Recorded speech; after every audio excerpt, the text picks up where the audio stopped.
Madam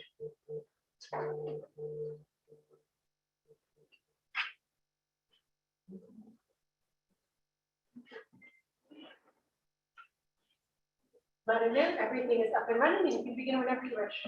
Okay, well, let's begin, shall we? Welcome, everyone. Before we begin with the formal agenda, just to remind you that the meeting is being recorded and live streamed on Township's YouTube channel. And we do in fact have participants joining us via Zoom and from the council chambers today. So we'll start with calling the roll. We have Deputy Mayor Nelson. Present. Councillor Watt. Present. Councillor Vervoort, can you hear us on Zoom? Councillor Vervoort?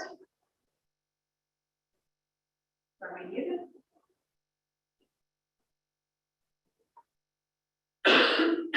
Councillor Vervoort, can we hear you? Present. There we go. Present. There we go. Thank you. Thank you. Councillor Johnson. Present. And of course, myself, Heather Watson. On the staff side of the bench, we have our acting clerk, Martina Chait-Hartwig, CAO, Lena Arthurs, interim treasurer, Paul Creamer. Hello and welcome. So with council or with quorum of council in attendance, I'll call the meeting to order. We'll begin with the land acknowledgement. We respectfully acknowledge that we are on the treaty and traditional territory of the Michi-Sagay Initiative.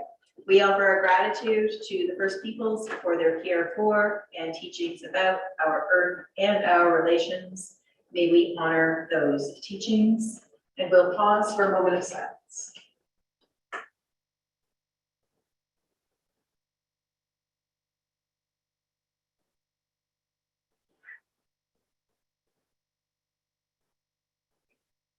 Okay.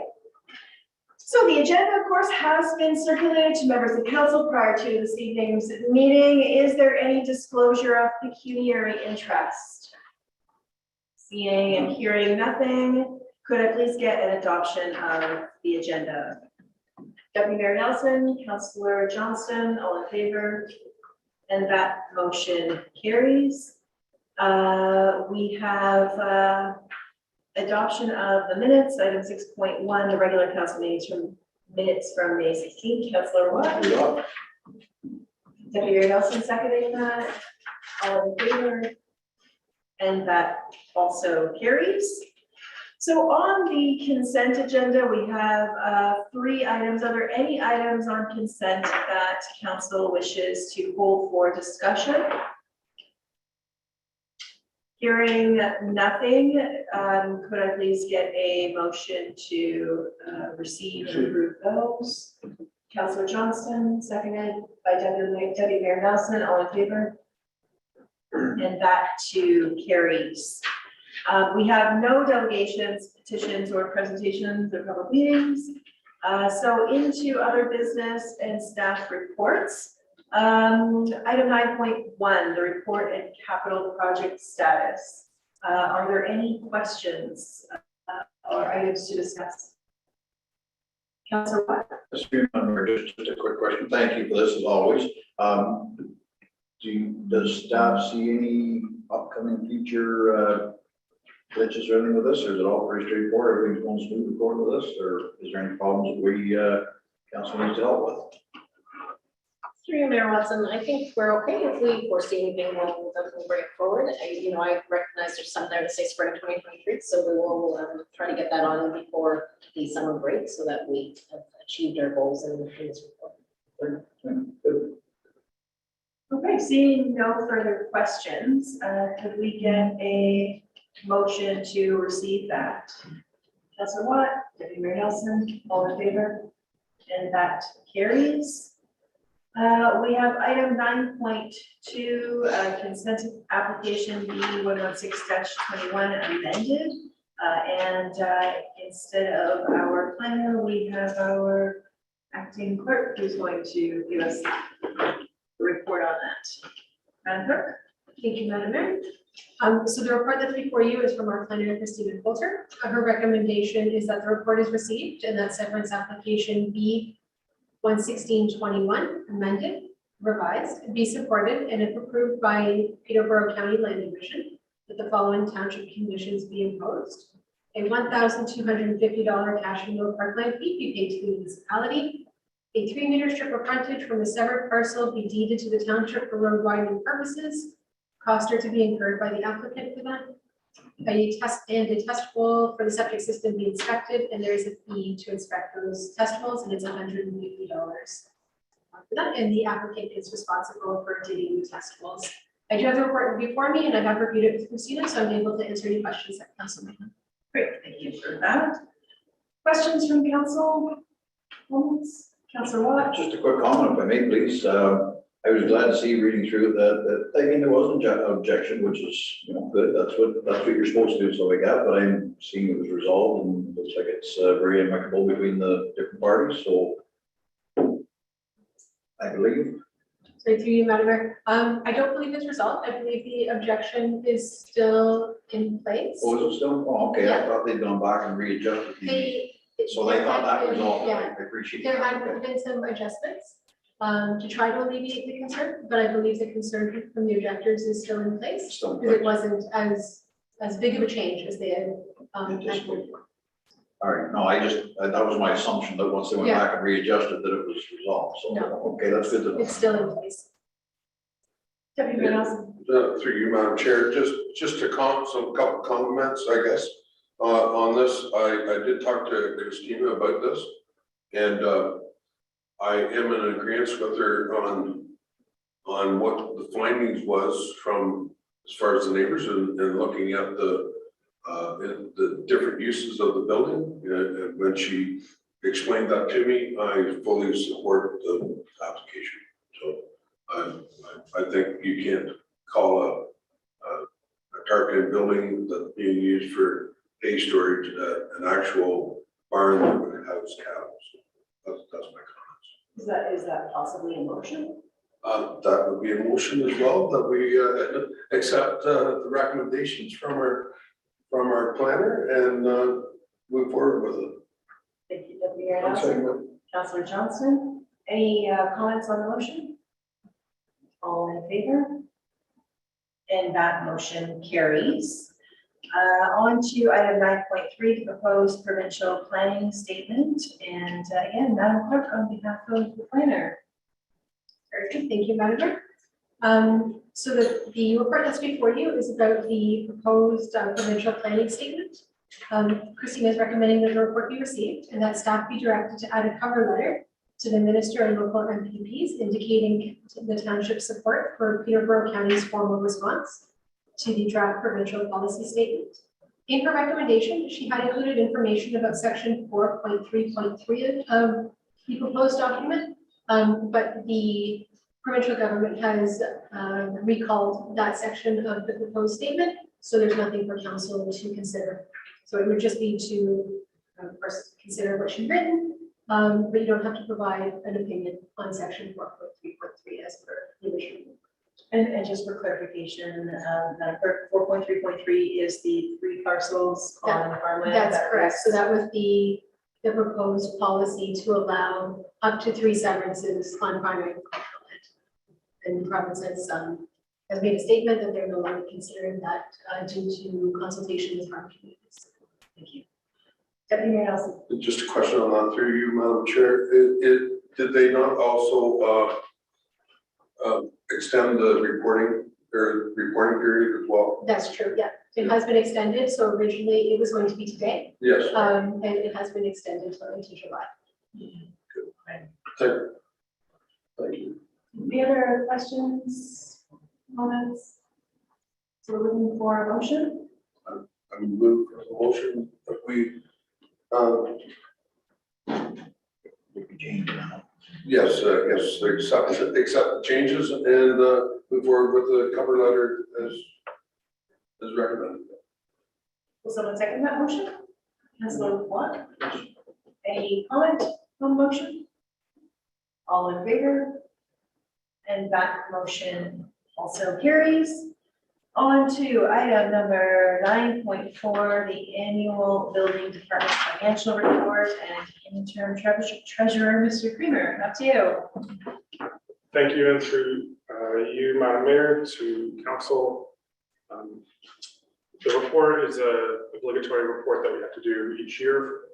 The building department is supposed to be self-funded, or at least reporting on what kind of support is being given to the department by the township, if any. And so this report summarizes for 2022. Just a high-level overview. The department did run at a surplus of a little over 90,000 for the year. And then there were some significant capital asset purchases, namely right across the hall, the renovation for their new office space. And then so that was to be funded through the reserve. And that is a draw from the reserve and draws down, which is being reflected in this table. At the end of the year, there's a closing reserve balance of 243,000. Thank you for that, Mr. Creamer. Questions? Councilor Cook? Make motion to receive the report.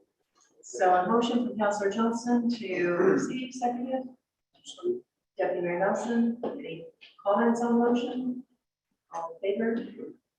And that carries.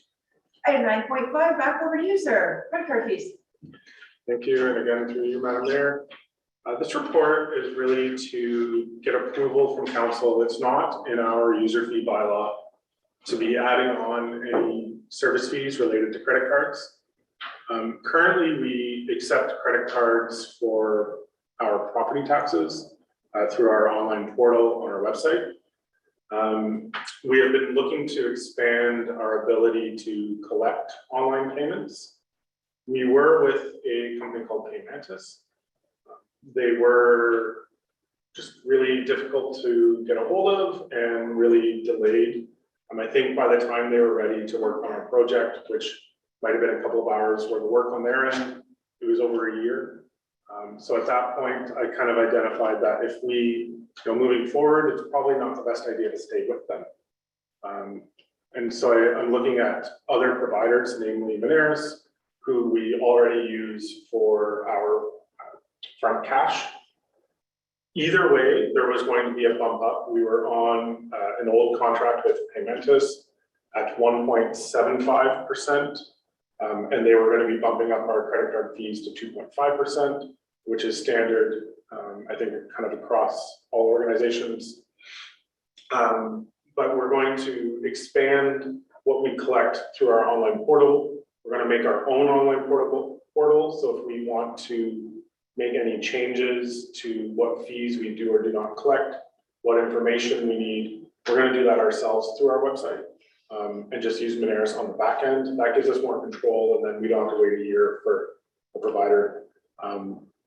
But the service fee will be added on to the payments that are made. To be clear though, the property taxes can be paid through online banking, which does not have a fee. Okay, thank you for that. Questions for the treasurer? So we're still with them right now until we tell them we're not with them.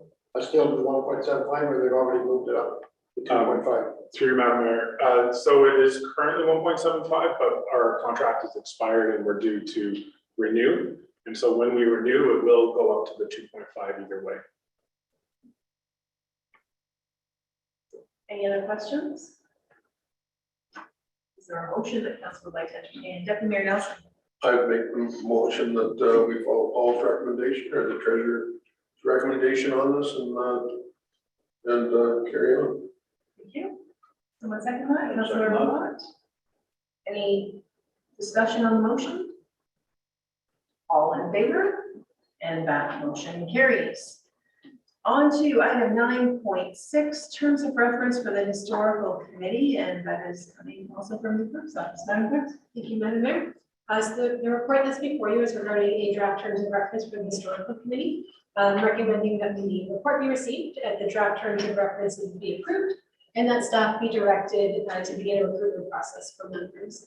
Happy to answer any questions about the report or the terms of reference that are attached. Through the chair, Councilor Johnson. did we have anything in place before, or you just? Through you, Madam Mayor, we've never had a terms of reference for any of our committees, but part of our strategic plan process that we had done back in early April, late March, whenever that was. We had council had passed a resolution asking staff to create terms of references for all of the committees in the township. So I've been doing that as we start recruitment and we get requests. Any other questions of the clerk? I have just one. I fully assume that when recruitment begins for the committee, those who have historically served on the historical committee will be notified and invited to apply to sit on that committee. Through you, Madam Mayor, absolutely. In the report, I do say that I was going to reach out to all of the existing volunteers because they are a core group and they've worked really hard. And we want to preserve those relationships, but we'd also like to add some new voices and some new faces to the community. Great, thank you. So could we have a motion, please? Councilor Watt, I will make a motion to adopt this terms of reference. seconded. Deputy Mayor Nelson, any discussion? All in favor? And that carries. Item 9.7, draft public conduct policy procedure. Madam Clerk, over to you. Thank you, Madam Mayor. So the report that's before you is about a draft public conduct policy and procedure. I'm recommending that the report be received and that the policy and procedure be approved and numbered as policy A32 and A32A in the Township's policy manual. There's quite a thorough report there. I know it's a lot of new information. And of course, the policies are used. I'm happy to answer questions or talk over any scenarios that council would like to know about. Okay, thank you. These are the times we're in, a public conduct policy and procedure. Questions of staff? That's the one. Not necessarily a comment, but or a question, a comment, but you just hit it right on the head there. Like, things are changing, people fly off the handle pretty quick over very, very small things nowadays. So having a policy in place, so it's going to protect us and our staff, stuff like that, is definitely well needed. So I'm fully in support of this. So just through you, Madam Mayor, to respond to that comment. So this policy, we already have a policy about things like if someone were violent at the counter or had an outburst. Right. This policy is really looking at ongoing situations that constitute harassment or workplace violence for our staff. So different, more complex issues than just someone, getting yelled at the counter. We obviously don't want that, and that's a situation we want to avoid for our staff and the public. But this policy really looks at those ongoing failures in relationships and ones that constitute harassment or stalking or verbal or physical abuse that's ongoing. This is the policy to deal with those situations, and hopefully we don't run into them. But it is a recommendation from the ombudsman that this type of policy be in place just to protect us should we do that. So, Councilor Johnson? To the chair, I'll make a motion to receive the policy and to put it in place.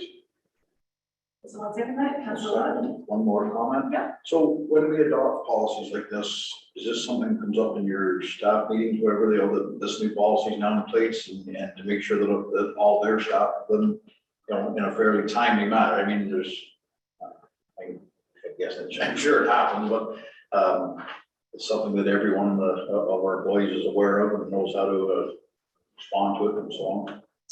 Through you, Madam Mayor, we actually have an all-staff meeting tomorrow, so we do meet with management once a week, and then we try monthly to bring all staff in. So it is timely for us. We'll be able to have the conversation tomorrow. But we also have, obviously, we would send it out to them so that they're aware with our HR Live platform, anything new that goes in there, we can send out notifications so that if people aren't in the office, but our public work staff will be able to have access to it and they'll know that it's there. So we certainly will push it to staff so they're aware. Thank you. So we have a motion on the floor. All in favor? And that motion carries. Thank you. On to item number 10. And this one is Councilor Watt. You've asked to have added to the agenda a discussion about waiving building permit fees for those affected by the derecho last year. Councilor Watt. Yes, thank you. Through you, Madam Mayor. We did discuss this with our previous council, and it never came back from our previous building department, CBO, for whatever reason, so on and so forth.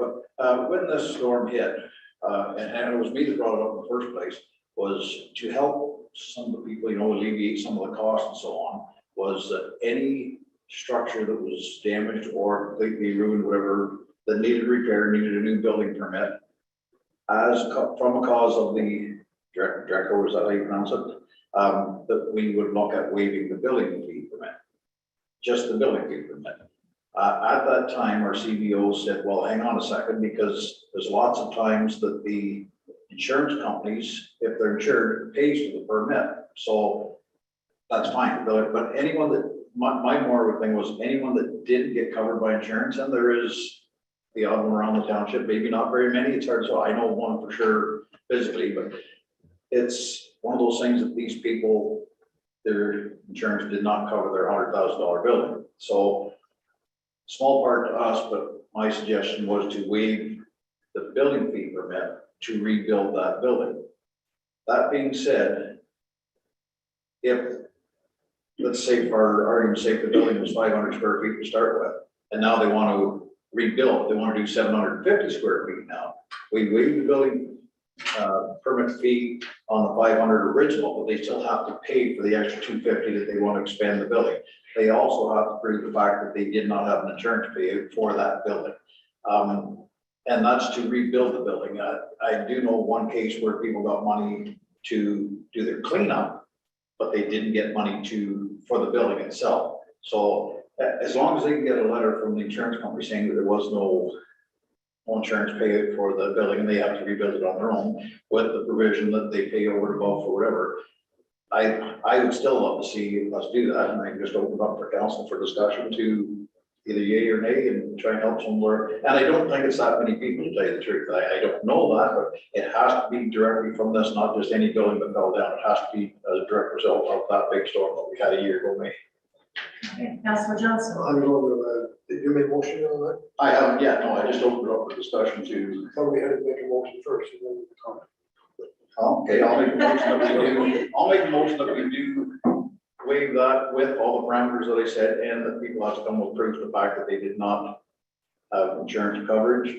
Anything over and above the original size of the building, they do have to pay for a permit, but they still have to get a permit no matter what, whether they're building or whether they're, you know, I mean, whether they're going the same size, whether they're going bigger, but they only pay on anything above what was originally there. Understood. Staff, do you have, Madam Clerk, you got that captured? I'm going to second the motion. Thank And you. the question I have is that by saying what you're saying, I agree with what you're doing. I do think we should put a time limit on it. I don't want them to come back in 5 years' time and say, okay, now I'm going to do that, I want to do it. Like, I think it should be in a however reasonable time to rebuild.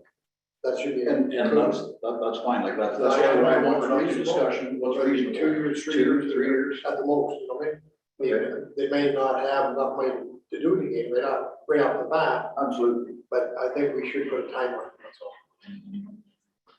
So I'm hearing a friendly amendment perhaps from Councilor Johnson, say the end of 2024, like that's 3 years from the storm itself, or Okay. 2 years from the storm itself.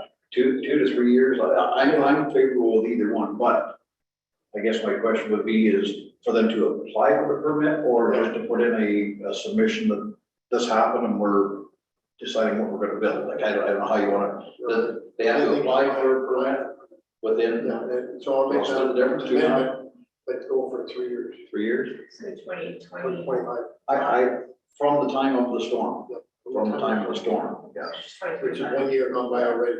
1 year gone by already, yes. So 22, so 23 to 24 to 25, so May of 25, this ends. And I would be happy with that, We got yes. that captured? Okay, so there's a motion on the floor.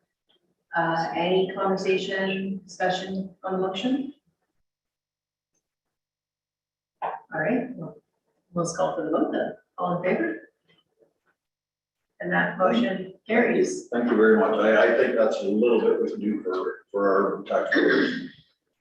Constituents of the township. It's not gonna be a hardship to us, but I don't think there's gonna be that many related to it. Understood. Okay, so we have a number of items in correspondence. We will tackle them one by one. I think is probably the best to move forward.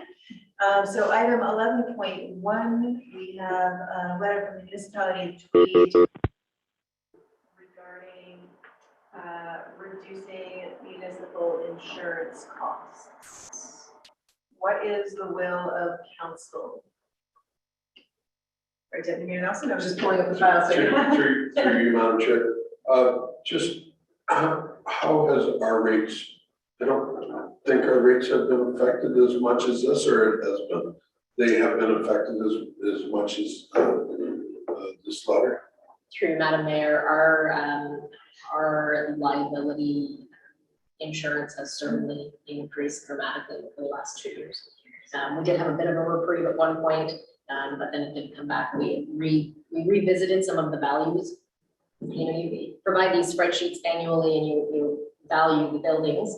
And there's lots of discussion about, do you put in replacement value or is it current value that the building is currently? So we went through some of that in 2021.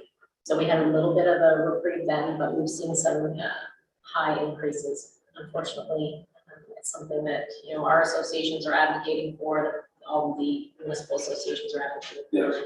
We don't see much movement, but we're certainly being affected. Councilor Johnson. Yeah, through the chair, I'll make a motion to receive and support. Also, second that. That's what I was. Deputy Mayor Nelson, all in favor? Absolutely. That carries. On to 11.2, the Town of Lincoln, resolution regarding municipal heritage register. What would council like to do with this? Deputy Mayor Nelson, formulating your thoughts. Do I want to ask this question or not? I would move to receive. Councilor Watt, Second one. okay. Discussion, all in favor? And that carries. Item 11.3, Region of Waterloo, resolution regarding removing addresses on municipal election forms. I feel like this one's hit our agenda before from another municipality recently. There was another election document. Do you remember? There's another election question we can do, but not this exact one. I understand. Thank you. Deputy Mayor Nelson, I would also move that we just receive. all right. Someone wanting to second that? I'll second it, and I just want to ask staff there, have we had anybody complain about this, that their address and that was on the forms? Through you, Madam Mayor, to Councilor Johnson, not about this exact situation, but I am sitting on a provincial committee right now. And we're actually going to do a line-by-line review of the Municipal Elections Act to identify things that need to be updated. The act hasn't been looked at in a very long time. So we are going to do a line-by-line review and then submit that to the province in advance of the 2026 election. So that changes can be made. Councilor Watt, then Deputy Mayor Nelson. Thank you, through you, Madam Mayor, to get a complaint from me. Because a lot of people in the village have post office boxes.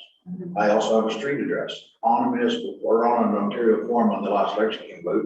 It only had my street address, which my mail doesn't go there. So a lot of them, no one in my household got cards because it didn't have PO Box 51 on there. There was nowhere to put that PO Box 51 on the thing. So I asked Martina about it.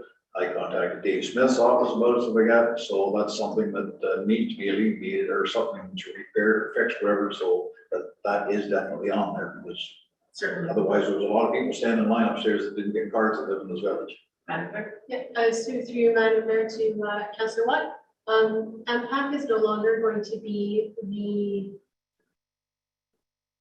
enumerators, we'll call it, for the municipal election. It's now moving to Elections Ontario for 2026. And I also sit on that committee, a lot to do with elections. And they're looking at a centralized addressing scheme, and that's part of the updates they're doing. Perfect. So it's being addressed through that new process. Excellent. Well, that's a scheme. Then, any other questions on this? I should add. Okay, perfect. Sorry, I knew there was another. Okay, so, did we even have a motion? We had a Yes. motion, Just to receive. Moved and seconded.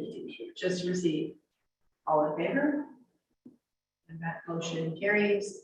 Item 11.4, the County of Prince Edward County declaring intimate partner violence and epidemic. Council, what would you like to do? I'll make a motion to receive that. And will someone second that? I will second Deputy Mayor. Councilor Verboort, were you raising your hand to speak? I was just raising my hand to second that. Okay, thank you. Any discussion on the motion to receive? All in favor? And that motion carries. On to item 11.5, municipality of Trent Lakes regarding the Minden Emergency Department. Councilor Watt, Move support, please. anyone to second that? Deputy Mayor Nelson?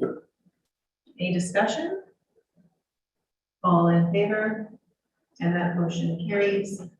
Item 11.6, NRF, consulting on streamlining of approvals under the Aggregate Resources Act.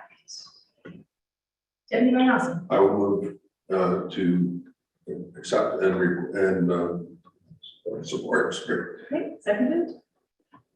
Councilor Watt, all in favor? That motion carries.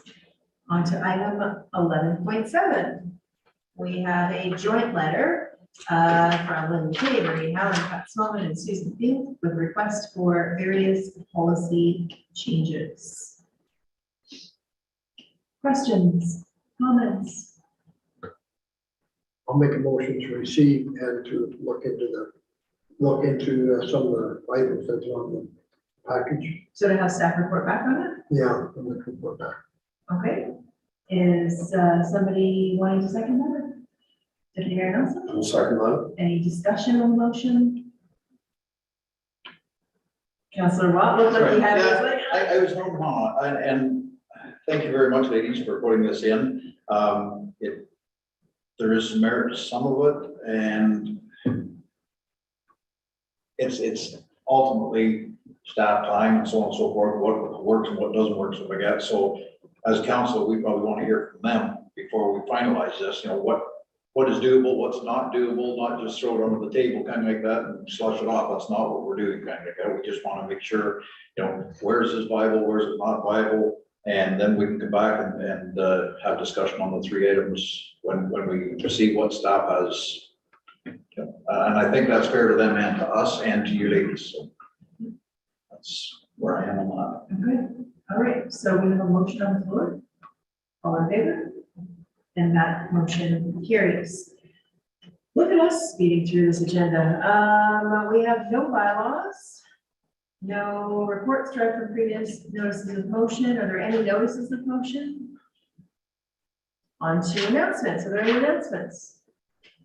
Councilor Watt? I'm just wondering, maybe you have one. I was going to. Maybe two. Oh, I don't know. Well, we have a pancake Oh, I breakfast here. go for it. Yeah. But I'd have to go back, I forgot to put my notes here, and I've got it, Okay. and it's just, It's, yes, so MPP Smith, I've got the details. yes. MPP Smith is hosting a pancake breakfast at the Warsaw Town Hall this Saturday, June 10th.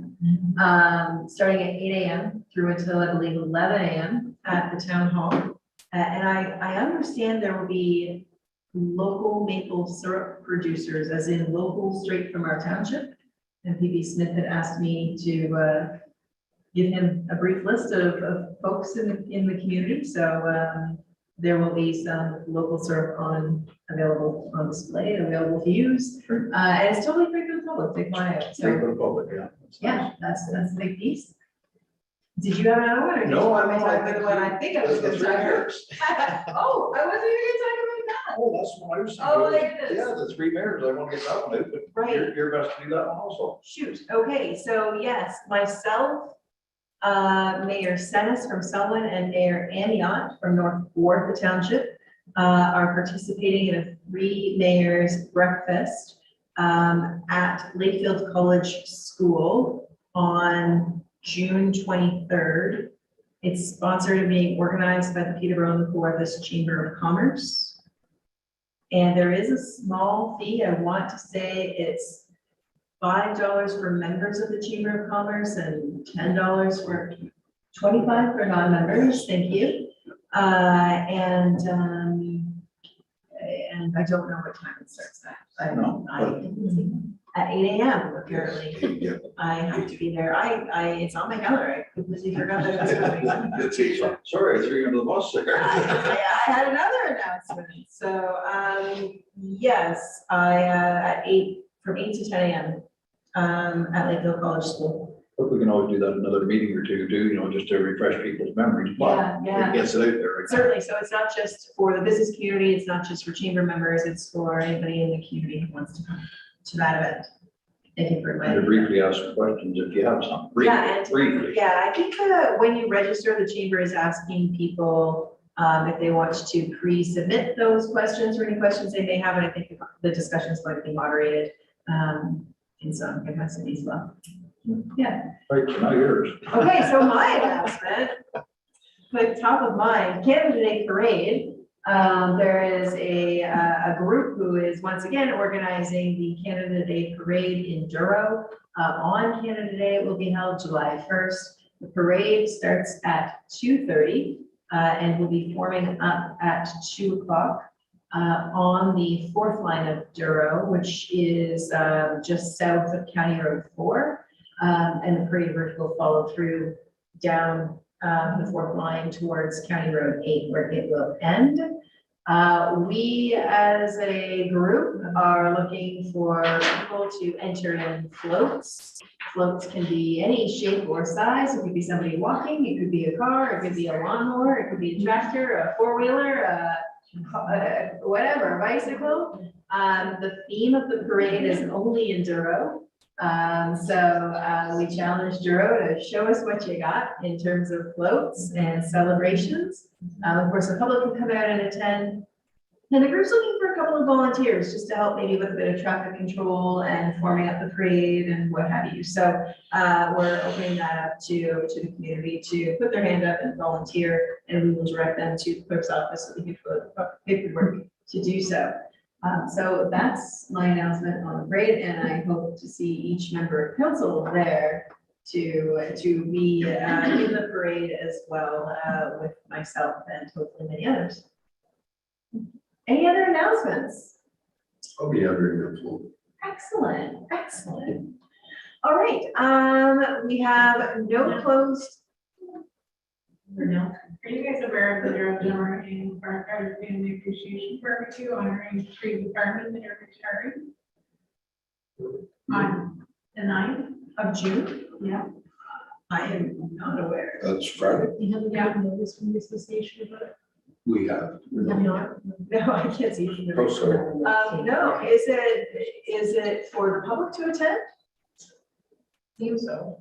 Can Okay, you read it out? Sorry. Read It's it the Douro-Dummer Annual Firefighter Family Appreciation Barbecue, June 9th, Lions Park, 6 p.m. Join us for an appreciation barbecue hosted by Douro-Dummer Firefighters Association. Potluck dishes are welcome. Fun and games for the kids. Retirement recognition presentations will happen for Jim Alexander, Eric Drain, and Percy Lip. okay. Okay, we will look for some. What time is that? 6 to 9. 6 p.m. 6? Friday, Friday evening. That's this Friday. This Friday. Wow. All right, Okay, thank you. thanks for, Thank you for raising Well, that. Marie. I appreciate that. I thought somebody would mention. Yeah, Didn't know anything Well, about I that. knew they were going to do something, I didn't. didn't know anything about it. Okay. so we going down the agenda, we have no closed session. Sorry, I was just looking at the page. Confirming bylaw, Councilor Watt, seconded by Deputy Mayor Nelson, all in favor, that carries. Our next meeting, council meeting is June 20th. We also have committee of the whole, June 27th. That's at 10 a.m. Correct? 10 a.m. on June 27th for committee of the whole. Also to be live streamed hybrid like this. Yep. Perfect. And lastly, a motion to adjourn. Deputy Mayor Nelson? Councilor Johnson, all in favor? Carries. Thank you.